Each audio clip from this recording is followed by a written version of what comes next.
मुस्लिम vote bank एक तरफा TMC को नहीं जाएगा, क्या वोटों का बंटवारा होगा? लोग तो परिवर्तन चाहता है, लेकिन सरकार में दीदी आएगा। मोदी सरकार तो सब दिख में गोटा भारत में चल रहा है, तो यहाँ पर भी आएगा कोई, उसमें तो गलत बात नहीं है। परिवर्तन होना चाहिए क्योंकि यहाँ पर अनएम्प्लॉयमेंट बहुत ज़्यादा है। हम मोदी को देख के हमने वोट डाला, मोदी जी ने प्रधानमंत्री बने, ठीक है। नया चेहरा बंगाल में कहाँ है?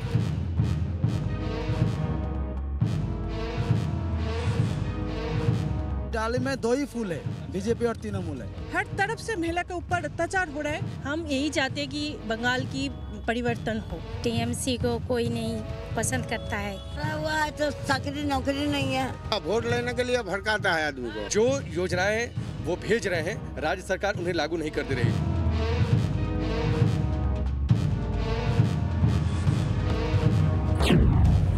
पश्चिम बंगाल के चुनावी सफर पर आप पहुंचे हैं मालदा, पश्चिम बंगाल का सीमावर्ती इलाका या फिर हिंदुस्तान का सीमावर्ती इलाका, क्योंकि इसके बाद बांग्लादेश की शुरुआत हो जाती है। कुल 7 विधानसभा सीटें आती हैं, लेकिन जब मालदा का जिक्र आता है तो मालदा का अपना एक वैभवशाली इतिहास है, जिसके बारे में सबसे पहले आपको बताना जरूरी है। मेरे पीछे जो आप तस्वीर देख रहे हैं, इसे एसआई ने खुदाई के बाद यह तस्वीर आपको देखने को मिली है।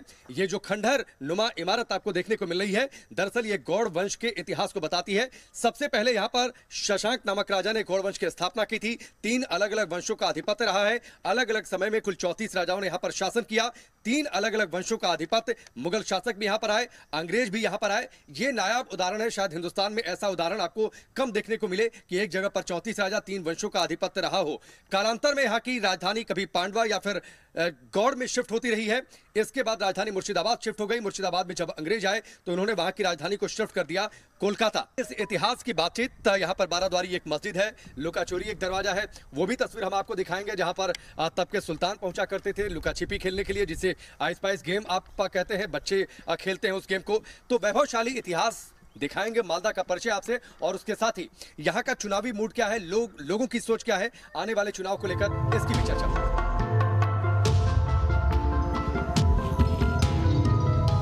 बंगाल बोले में न्यूज नेशन की टीम पहुंच चुकी है गेटवे ऑफ नॉर्थ बंगाल यानी मालदा।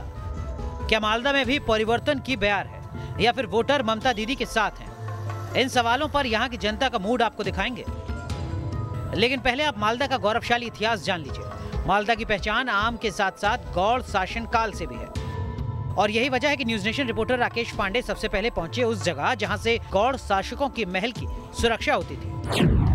इस वक्त हम मौजूद हैं मालदा में। मालदा में गौड़ वंश के शासन का जो वैभवशाली इतिहास रहा है, उसकी तस्वीरें हम आपको दिखाते हैं।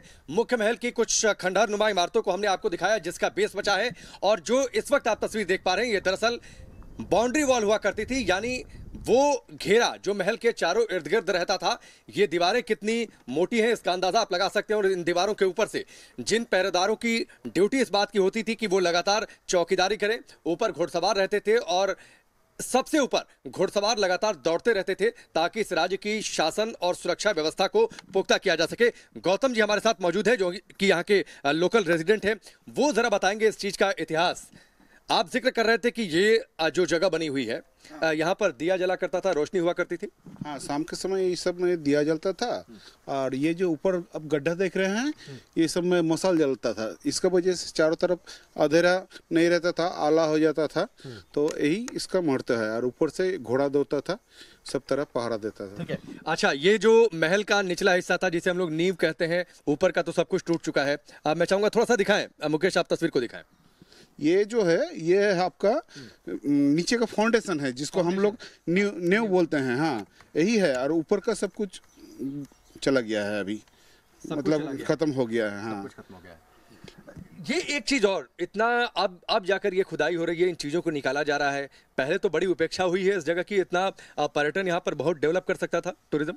हाँ, बहुत डेवलप कर सकता था। का ये सब अगर फिर से दिखाया जाता, टूरिस्ट आएगा, और टूरिस्ट आके ये जानकारी इतिहास में जो हुआ था, ये सब सबको मालूम पड़ेगा, तो आउट टूरिस्ट आएगा तो इसका जानकारी भी सबको मिलेगा। और हिंदुस्तान में देखिए बहुत सारी चीजें ऐसी हैं, बहुत सारी जगहें ऐसी हैं जिनके बारे में शायद हम आप जानते नहीं हैं। चुनावी सफर में हम पश्चिम बंगाल की खाक छान रहे हैं, हर कोने तक, दूर दराज के इलाकों तक पहुंच रहे हैं। तो हमारा एक मकसद ये भी है कि जो इतिहास आपसे अछूता रह गया, उस इतिहास का परिचय हम आपसे करवाएं। इतिहास सीख देता है, कुछ बहुत सारे अनछुए पहलू होते हैं, उन सबको हम आपके सामने रखें। तो ये बाउंड्री वॉल है, गौड़ वंश का जब शासन हुआ करता था। और अब देखिए दीवारें, तब की जो मुख्य राज्य की, मुख्य महल की जो बाउंड्री वॉल होती थी वो कितनी मोटी हुआ करती थी, ताकि जब आक्रांता आए या फिर दुश्मन आए तो इस बाउंड्री वॉल को भेद पाना उनके बस से बाहर की बात हो जाए या फिर बहुत मुश्किल हो जाए। और इसके ऊपर आप अंदाजा लगा सकते हैं, एक जितनी सड़क होती है, सड़क नुमा जगह होती थी, आराम से घुड़सवार दौड़ा करते थे, दूर दूर तक नजर रखते थे ताकि कोई दुश्मन अगर आता है तो उस पर नजर रखी जा सके।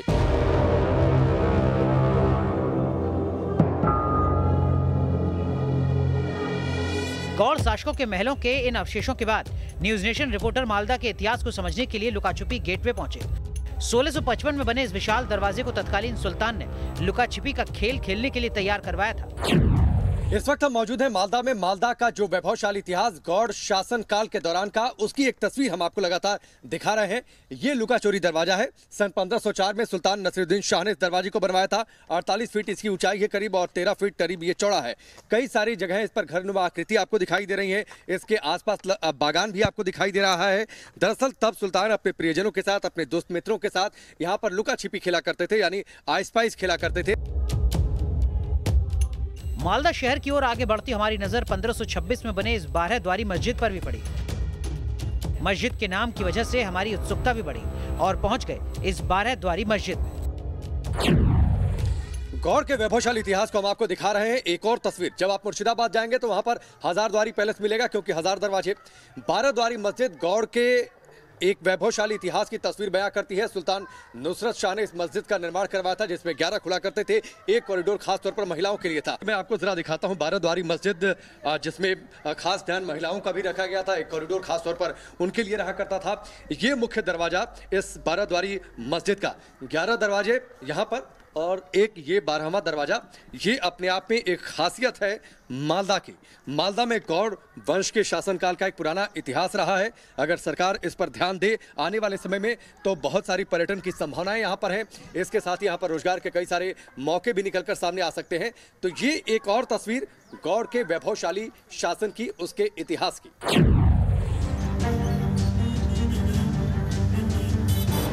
मालदा के इतिहास को जानने समझने के बाद हम पहुंचे 420 चौराहा। लोगों की भीड़ दिख रही है। हमने सीधे यहां वोटर्स से चुनाव को लेकर मूड समझने की कोशिश की। पश्चिम बंगाल के चुनावी सफर पर मालदा में है। मालदा का व्यस्ततम ये इलाका है। 420 मोड़ इसे कहा जाता है। हर जगह के लिए करीब बसें यहाँ पर मिलती है, इसलिए यहाँ पर लोगों की भीड़ रहती है, लोगों की तादाद यहाँ पर ज़्यादा रहती है। लेकिन लोग चुनाव को लेकर क्या सोचते हैं, चुनावी मूड क्या है लोगों का, लोग परिवर्तन चाहते हैं, नहीं चाहते हैं? आप ममता सरकार के काम से खुश हैं कि ना खुश हैं? खुश है, मतलब सरकार सही ठीक है। एक मौका और मिल जाना चाहिए जी। तो ममता सरकार के काम से आप खुश नहीं हैं? खुश है। इसी चौराहे पर लंबे वक्त से फल की दुकान लगाने वाले संजय गुंडू कहते हैं कि लोग परिवर्तन चाहते हैं, लेकिन सरकार दीदी की ही बनेगी। आप भाई साहब, आपका नाम क्या है? आपका? हमारा नाम संजय गुंडू। अच्छा संजय जी, आप तो यहाँ दुकान चला रहे हैं, अलग अलग लोग आते होंगे। आपको क्या लगता है लोगों का मूड क्या है चुनाव को लेकर? लोग परिवर्तन चाहते हैं कि नहीं चाहते? लोग तो परिवर्तन चाहता है, लेकिन सरकार में दीदी आएगा। सरकार में दीदी आएंगी, यानी बीजेपी को फायदा होगा, लेकिन सरकार टीएमसी बनेगी। हाँ, टीएमसी सरकार बनेगी। अच्छा, यहाँ पर काम हुआ है सरकार की ओर से, योजनाएं जैसे काम हुआ है? हाँ, गिनाइए। रास्ता घाट, बिजली, बहुत उन्नति हुआ। रास्ते बेहतर हुए पहले रास्ता बेहतर है। मालदा की सियासत में मुसलमान फैक्टर काफी अहम है। मुस्लिमों के मूड को समझने के लिए आपको मुस्लिम बस्ती भी लेकर चलेंगे, लेकिन मालदा में मुसलमान बड़ा फैक्टर क्यों है, ये पहले ग्राफिक्स के जरिए समझ लीजिए। मालदा की कुल आबादी में मुसलमानों की आबादी 51.27% है, यानी 50% से भी ज्यादा, जबकि हिंदुओं की जनसंख्या 47.99% है। जिले की 12 में से 3 विधानसभा सीटों पर मुस्लिम आबादी 70% से ज्यादा है। रतुआ सीट पर 77%, हरिश्चंद सीट पर 73%, जबकि चंचल सीट पर 70% मुस्लिम आबादी है। आंकड़े बताते हैं कि मालदा में जिसके साथ मुसलमान चुनाव में उसकी जीत तय है। 2016 तक ये वोट बैंक परंपरागत तौर से टीएमसी के साथ जाता रहा है। लेकिन क्या इस बार यहाँ के मुसलमान दीदी के दावे पर भरोसा करेंगे या फिर पीएम मोदी और बीजेपी को लेकर रुझान बढ़ा है? ये समझने के लिए न्यूज नेशन रिपोर्टर मालदा की मुस्लिम बस्तियों में पहुंचे। लोगों के चुनावी मूड को समझते हुए मालदा, मुर्शिदाबाद या इस बेल्ट में आएंगे तो मुस्लिमों की आबादी बहुत ज्यादा है। अब मुस्लिम वोट बैंक क्या शिफ्ट होगा टीएमसी से बीजेपी की ओर, शिफ्ट होगा नहीं होगा? दांव टीएमसी का बहुत ज्यादा है और इसी के इर्द गिर्द आजकल राज्य की सियासत भी हो रही है। आपका नाम क्या हुआ? साबिर शेख। लगातार इस बात की चर्चा हो रही है कि मुस्लिम किसे वोट देंगे। आप लोग ममता दीदी से खुश है जो वो काम कर रही हैं? पर जो मोदी सरकार ने जो दिया है ना, वो लॉकडाउन के समय 500 रुपये महिला को दिया है, वो बहुत अच्छा काम किया है। और जो रेशन मिल रहा है वो भी तो है। अच्छा, उस राज्य सरकार ने कुछ किया आप लोगों के लिए? राज्य सरकार ममता दीदी ने कुछ किया? नहीं, ऐसी कोई कुछ भी नहीं किया हमने। अभी तो बाल बच्चों को साइकिल देता है, जामा कपड़ा देता है, जिसका शादी होता है उसको पैसा देता है। ममता जी ठीक काम कर रही है कि परिवर्तन चाहिए? को ममता का हम लोग का आदमी नहीं है, हम भाजपा के आदमी हैं। भाजपा को क्यों, भाजपा के पक्ष में क्यों हो गए? हमको सबसे सुযোগ सुविधा मिलता है। पाया 500 रुपया करके पाया। तो ये मोदी ने दिया कि ममता जी ने दिया? मोदी। बच्चा पढ़ा हुआ है तो चाकरी नौकरी नहीं है, वोट लेने के लिए भड़काता है आदमी को। तो क्या वाकई में मालदा में जहाँ की मुस्लिम आबादी करीब 50% है या फिर उससे ज्यादा है कई जगहों पर, तो वाकई क्या मुस्लिम वोट बैंक एक तरफा टीएमसी को नहीं जाएगा? क्या वोटों का बंटवारा होगा और एक बड़ा हिस्सा बीजेपी की ओर भी शिफ्ट हो सकता है? और अगर वाकई ऐसा होता है तो परिवर्तन जिसका दावा बीजेपी कर रही है, 200 सीटों पार का जो नारा दिया जा रहा है बीजेपी की ओर से, क्या वाकई वो नारा साबित हो जाएगा?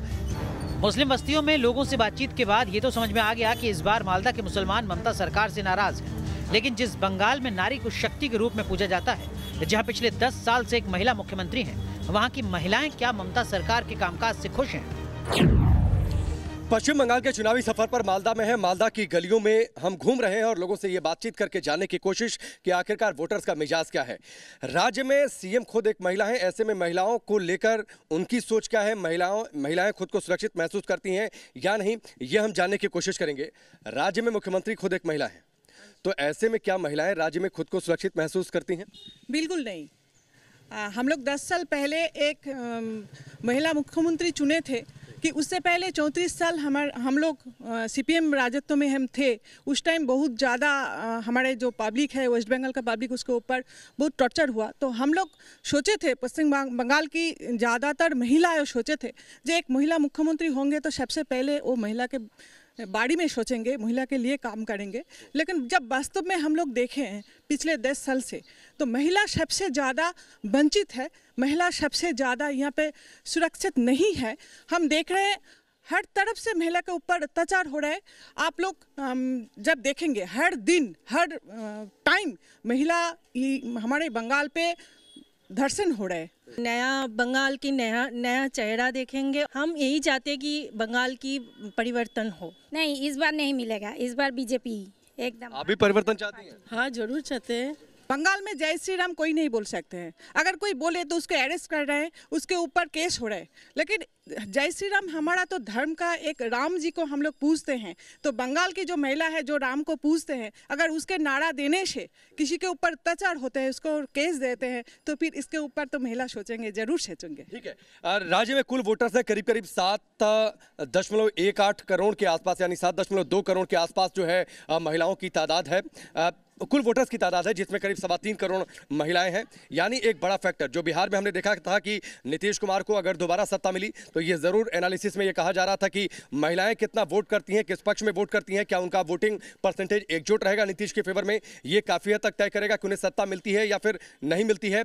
ये कमोवेश जो हमने कुछ महिलाओं से बातचीत की है, ये ट्रेंड बंगाल में भी देखने को मिल रहा है, मालदा में भी देखने को मिल रहा है। और अगर ऐसा होता है तो वाकई ये एक गेम चेंजर साबित हो सकता है बीजेपी के लिए राज्य की सत्ता में। लोगों से बातचीत करते हुए न्यूज नेशन की टीम पहुंच गई है मालदा के फव्वारा चौक पर।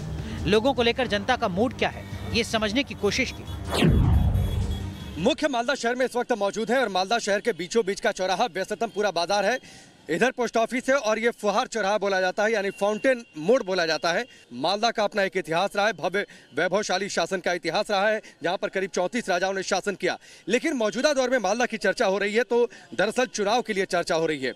मालदा मुस्लिम बहुल इलाका है, मालदा मुर्शिदाबाद ये पूरा बेल्ट बांग्लादेश की सीमा से सटता हुआ ये इलाका है, लेकिन यहाँ पर मुस्लिमों की सोच क्या है आने वाले चुनाव को लेकर, आम लोगों की सोच क्या है, मुस्लिम मतदाताओं की सोच क्या है, आम लोगों की सोच क्या है, ये हम जानने की कोशिश करेंगे। बातचीत भी हम लगातार कर रहे हैं। मुद्दा कुछ नहीं है, सब ठीक है। अरे मुद्दा कुछ नहीं है, कुछ नहीं, सब हो गया है, सब दीदी ने दे दिया।